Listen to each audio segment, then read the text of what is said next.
Hi, Carla. Big congratulations on your performance tonight. Split decision win. Are you happy with that performance? And how tough of a test was it for you?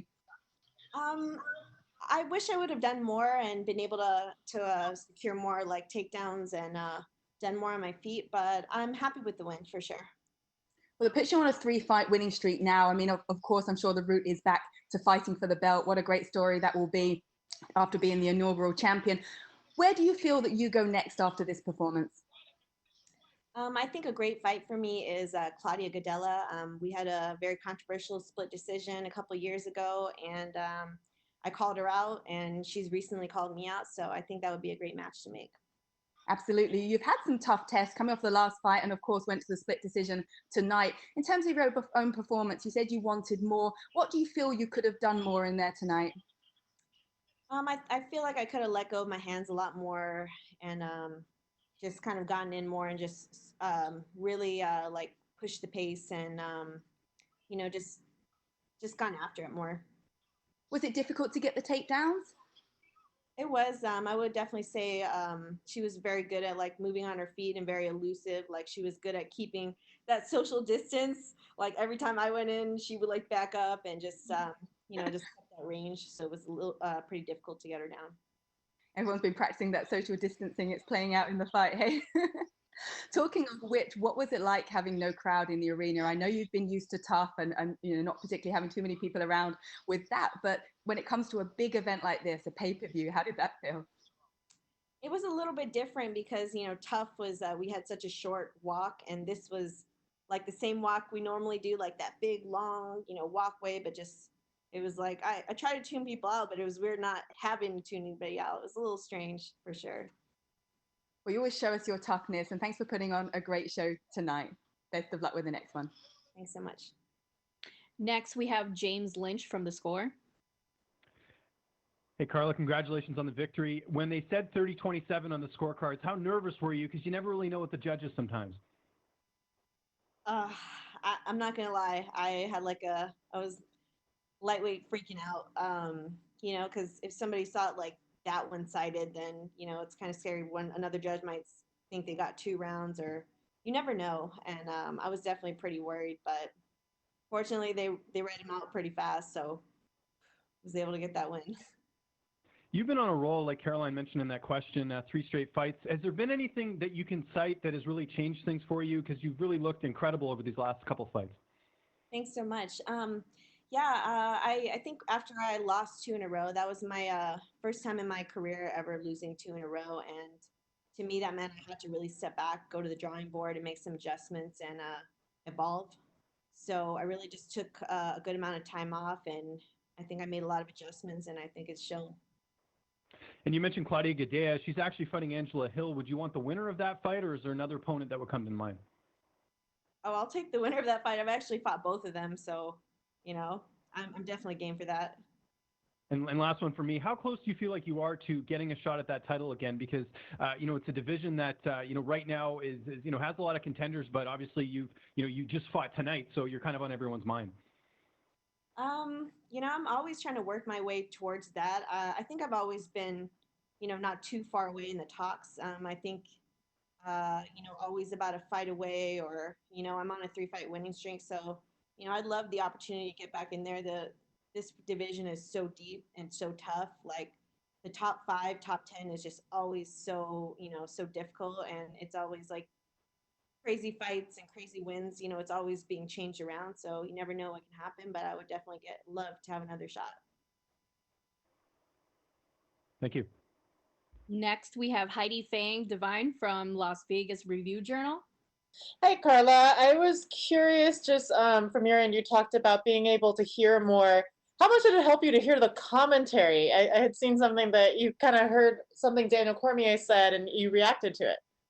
Yeah, it's crazy because he was like kind of criticizing me, and I was like, part of me is like, hey, like that's messed up, like why are you, saying that? But I was like, that's actually a good idea. He's like, she's just striking, or she's just going for takedown. She needs to mix it up. I'm like, all right, all right. Like I kind of tried to like make some adjustments in there, and yeah, it's crazy. You're definitely able to really hear them in there. So, what do you have planned as far as like wanting to fight again? Are you thinking like getting right back in there, or is it something like just kind of due to the situation and all around us, like this was the one for you that you would come out to do right now? I never like to look too far ahead. I would definitely like to. It's been a really long camp, to be honest. Like I've been preparing for this fight since like early January. Like I think I found out January 4th, so it's been like close to like 4 months of training, and just mentally, I think I would like to take a little bit of a break, a couple weeks, kind of just chill mode, like pretty much everyone's been doing in quarantine. Okay. But I haven't really gotten to super chill because I've been training hard for this fight. So yeah, I think like a little bit of time off, and then I would definitely like to get right back to it. Great. Thank you, Carla. Thank you. And last, we have Gabriel Gonzalez from Cage Side Press. Hey, Carla, congratulations. I just want to ask, what are your thoughts when you're hearing one scorecard 30-27 for Michelle and then another one 30-27 for you? I'm not gonna lie, I kind of freaked out for a second there. It's kind of scary because if somebody sees it that one-sided, then you don't really like know how it's gonna come out. And it was crazy that one judge saw. I think one judge gave me all 3 rounds too, so it was kind of like very lopsided judging. And I'm not sure how they've been calling the fights like all night, but I thought that was a really weird call, and it definitely freaked me out. A lot of people notice in the third round, we just saw a really significant uptick in your volume. Was that the advice in the corner, or was it just that sense of urgency going into that last one? Yeah, my coach, Colin Oyama, told me, he was like, yeah, you really need to pick it up this round. You won that first round. Second round was questionable. You need this round. Give it everything you have. Put out the gas tank. Like, let's go. So, I just really pushed it. And one time my coach yelled at me like I had a good, strike. He was like, more than one. I was like, okay.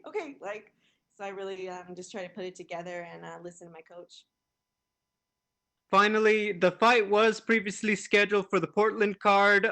Can you just talk about the changes that you had to make in terms of grabbing training partners and everything else in terms of the camp and the shortened one? Yeah, in the beginning of my camp, like a lot of my training partners and a lot of my coaches were like not a part of it. I was lucky enough that one of my coaches came out of came out of quarantine to come help me once we got rebooked the fight. My coach Matt and my coach Colin Oyama stuck with me through the whole thing, and we were training hard the whole time. Awesome. Congratulations again. Thank you. Well, I guess we have one more. Danny Segura from USA Today, MMA Junkie. Hey Carla, I just have a couple questions about the crowd. Would you say you fight better with or without the crowd? Like, how was your experience? I don't know. It's hard because I don't have a lot to compare it to.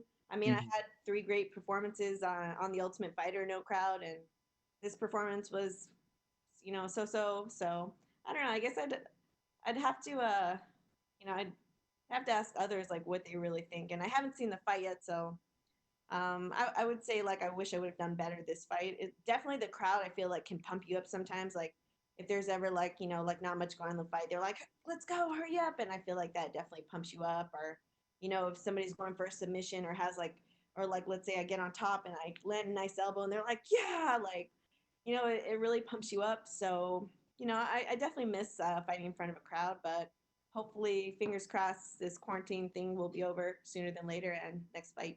Yeah, and I say that because your your last fight, the crowd was quite was quite very lively in Mexico. So you kind of had the polar opposites. You know what? Actually, now that you mention that, I'm actually stoked that I didn't have a crowd this fight because the last I feel like I have like a little bit of traumatic experience from last time because fighting like the hometown star in Mexico City, and I had a beer poured on me as I was walking out after the fight. Like it was crazy. So I would definitely say that I'm kind of happy that it was nice not having like any hate or any beer Right. poured on me. Yeah. And just lastly for me, do you think it makes enough of a difference for it to be something to focus on and try to prepare for? Like, could you see the lack of crowd potentially influencing an outcome of a fight?